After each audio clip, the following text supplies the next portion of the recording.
നമസ്കാരം. American president അത്യാവശ്യ ഘട്ടങ്ങളിൽ ഉപയോഗിക്കുന്ന ഒരു വിമാനമാണ് എമർജൻസി കമാൻഡ് വിമാനം. ഇതിനെ ഡൂംസ്ഡേ വിമാനം എന്നും അറിയപ്പെടുന്നുണ്ട്. അതായത് അമേരിക്കൻ പ്രസിഡന്റ് ഏതെങ്കിലും വലിയൊരു ആപത്ത് ഘട്ടത്തിൽ പെടുമ്പോൾ മാത്രമാണ് അദ്ദേഹത്തെ രക്ഷിക്കുന്നതിന് വേണ്ടി ഈ വിമാനം ഉപയോഗിക്കുന്നത്. എന്നാൽ കഴിഞ്ഞ ചൊവ്വാഴ്ച, അതായത് 2 ദിവസം മുമ്പ്, ഈ വിമാനം ഏതാണ്ട് 3-4 മണിക്കൂറോളം തന്നെ ആകാശത്ത് വട്ടമിട്ട് പറക്കുന്നത് പലരും ശ്രദ്ധിച്ചിരുന്നു. എന്ത് കാരണം കൊണ്ടാണ് ഈ വിമാനം പെട്ടെന്ന് തന്നെ ഇത്തരത്തിലുള്ള ഒരു നടപടിയിലേക്ക് പോയത് എന്നുള്ളത് അമേരിക്ക ഒരുപക്ഷേ ഇറാന് നേർക്ക് സൈനിക നടപടിയിലേക്ക് കടക്കാനുള്ളതിൻ്റെ മുന്നോടിയായിട്ടാണോ എന്ന സംശയം ഇപ്പോൾ വ്യാപകമായി ഉയരുകയാണ്. സാധാരണ യുദ്ധം പോലെയുള്ള അതല്ലെങ്കിൽ വലിയ പ്രകൃതി ദുരന്തങ്ങളൊക്കെ ഉണ്ടാകുമ്പോഴാണ് ഈ വിമാനം ഇത്തരത്തിൽ റോന്തുചുറ്റൽ നടത്തുന്നതും മണിക്കൂറുകളോളം തന്നെ ഇതിൻ്റെ പരീക്ഷണ പറക്കലൊക്കെ തന്നെ നടത്തുന്നത്. അമേരിക്കൻ പ്രസിഡന്റിനെ ഏതെങ്കിലും സ്ഥലത്തേക്ക് മാറ്റുന്നതിനൊക്കെ വേണ്ടിയാണ് പലപ്പോഴും ഇത് ഉപയോഗിക്കാറുള്ളത്.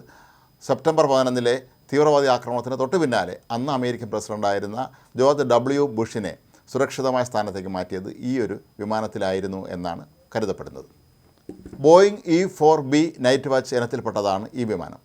3 ഡെക്കുകളാണ് ഈ വിമാനത്തിനുള്ളത്. ഇതിനുള്ളിൽ തന്നെ കോൺഫറൻസ് റൂമും അതുപോലെ അടിയന്തരമായി മറ്റ് പല കാര്യങ്ങളും നിയന്ത്രിക്കാനുള്ള കൺട്രോൾ റൂമും ഉൾപ്പെടെ എല്ലാവിധ സംവിധാനങ്ങളും വിമാനത്തിനുള്ളിലുണ്ട്.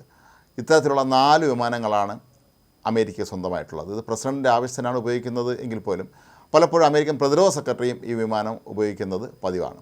കൂടാതെ വലിയ പ്രകൃതി ദുരന്തങ്ങളൊക്കെ ഉണ്ടാകുമ്പോൾ രക്ഷാപ്രവർത്തനത്തിനായും ഈ വിമാനം ഉപയോഗിക്കാറുണ്ട്. 1995 വലിയ തോതിലുള്ള കൊടുങ്കാറ്റ് അമേരിക്കയിൽ വീശിയടിച്ച സമയത്ത് ഈ ഡൂംസ്ഡേ വിമാനങ്ങളാണ് പ്രധാനമായും അതിൻ്റെ രക്ഷാപ്രവർത്തനത്തിൻ്റെ ഏകോപനത്തിനും മറ്റുമായി ഉപയോഗിച്ചിരുന്നത്. കഴിഞ്ഞ ചൊവ്വാഴ്ച വിമാനം ബോസിയർ സിറ്റിയിൽ നിന്ന് വൈകുന്നേരത്തോടെ പറന്നുയർന്ന് വെർജീനിയയുടെയും നോർത്ത് കരോലിനയുടെയും അതിർത്തിയിലൂടെ സഞ്ചരിച്ച് രാത്രി 10 മണിയോടെയാണ് ജോയിൻറ്റ് ബേസ് ആൻഡ്രൂസിൽ ഇറങ്ങുകയായിരുന്നത്.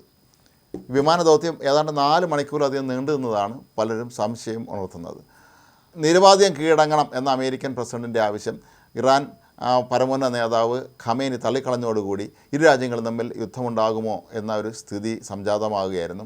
ഒരുപക്ഷെ ഇതിനൊക്കെ മുന്നോടിയായിട്ടാണോ ഇത്തരത്തിലുള്ള ഈ വിമാനം പരീക്ഷണ പറക്കൽ നടത്തിയത് എന്ന് സ്വാഭാവികമായും പലരും സംശയിക്കുന്നുണ്ട്. ഖമേനിയുടെ പ്രഖ്യാപനം വരുന്നതിന് മണിക്കൂറുകൾക്ക് മുമ്പാണ് ഇത്തരത്തിലുള്ള ഒരു പറക്കൽ ഈ വിമാനം നടത്തിയത് എന്നുള്ളതും ഏറെ ശ്രദ്ധേയമാണ്. ഈ വിമാനത്തിന് ഒരുപാട് പ്രത്യേകതകളുണ്ട്. ഈ വിമാനത്തിന് ഒരു കാരണവശാലും ആണവായുധം കൊണ്ട് ആക്രമിക്കാൻ കഴിയുകയില്ല. അതുപോലെ തന്നെ ഏത് മോശം കാലാവസ്ഥയിലും ഇതിനെ പറക്കാൻ കഴിയും.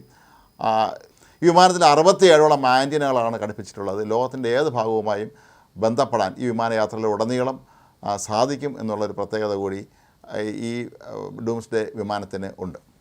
ഏതായാലും ഡൂംസ്ഡേ വിമാനം ഇത്തരത്തിൽ 4 മണിക്കൂർ പറന്നതിൻ്റെ പിന്നിൽ അമേരിക്ക ഇറാനെ ആക്രമിക്കും എന്നതിൻ്റെ വളരെ വ്യക്തമായ സൂചന തന്നെയാണ് എന്നാണ് പലരും ഇപ്പോൾ കണക്കാക്കുന്നത്. എന്നാൽ അമേരിക്കൻ സർക്കാരോ പ്രതിരോധ വകുപ്പോ ഒക്കെ തന്നെ ഇതുമായി ബന്ധപ്പെട്ട് ഇനിയും യാതൊരു തരത്തിലുമുള്ള പ്രസ്താവന നടത്തിയിട്ടില്ല.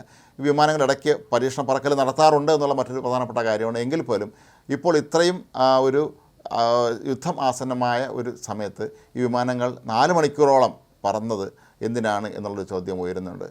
ഒരുപക്ഷെ പരീക്ഷണ പറക്കൽ നടത്തിയത് തന്നെയാണോ, അത് മറ്റേതെങ്കിലും ദൗത്യവുമായിട്ടാണോ ഈ വിമാനം പറന്നുയർന്നത് എന്ന് സ്വാഭാവികമായും സംശയിക്കുന്നുണ്ട്. ഈ വിമാനത്തിൽ ഉണ്ടായിരുന്നത് ആരാണ് എന്നുള്ള കാര്യവും ഇനിയും വ്യക്തമല്ല. ഒരുപക്ഷെ അമേരിക്കൻ പ്രസിഡന്റ് തന്നെയാണോ, അതോ അമേരിക്കയുടെ പ്രതിരോധ സെക്രട്ടറിയാണോ വിമാനത്തിൽ സഞ്ചരിച്ചിരുന്നത്, അതോ സൈനിക മേധാവികളായിരുന്നോ എന്നുള്ള കാര്യങ്ങളെക്കുറിച്ചൊന്നും തന്നെ ആർക്കും ഇപ്പോഴും ഒന്നും അറിയാൻ കഴിഞ്ഞിട്ടില്ല.